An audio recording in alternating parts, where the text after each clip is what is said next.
কারো কোনো গোপন কথা জানতে হলে তাকে বহুদিন ধরে চিনে নিয়েও তা জানা সহজ হয় না।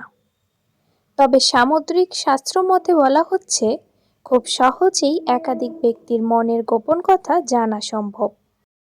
দেখে নেওয়া যাক শুধু কথা বলার ধরন দেখে কিভাবে কারোর মনের কথা জানা যায়।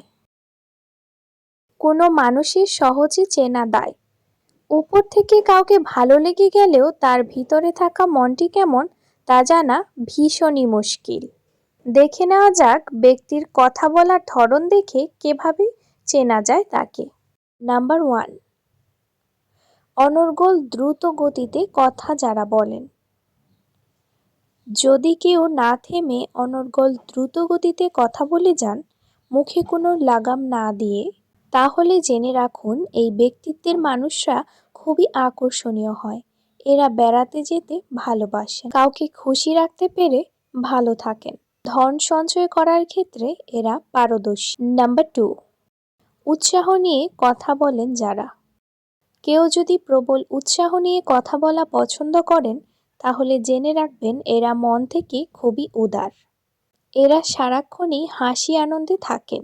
এরা কথাবার্তা খুব ভালো করে বলতে পারেন। ব্যক্তিগত জীবনে যা পেতে চান তারা তা পেতে জান লড়িয়ে দেন। এরা ক্যারিয়ারে দারুণ উন্নতি করেন। খুব খারাপ পরিস্থিতিতেও এরা ধৈর্য ধরে শান্ত থাকেন। নাম্বার 3, সামান্য হোঁচট খেয়ে কথা। অনেকেই কথা বলার সময় হোঁচট খেতে খেতে ঢোক গিলে কথা বলেন। সামুদ্রিক শাস্ত্র মতে এদের আত্মবিশ্বাসে কমতি থাকে।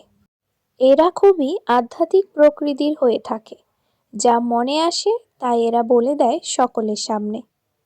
নাম্বার 4, খুবই ভারী আওয়াজ যাদের। যে ব্যক্তিদের কণ্ঠস্বর বেশ ভারী হয় তারা খুবই অন্যকে দিয়ে কাজ করিয়ে নিতে পারদর্শী।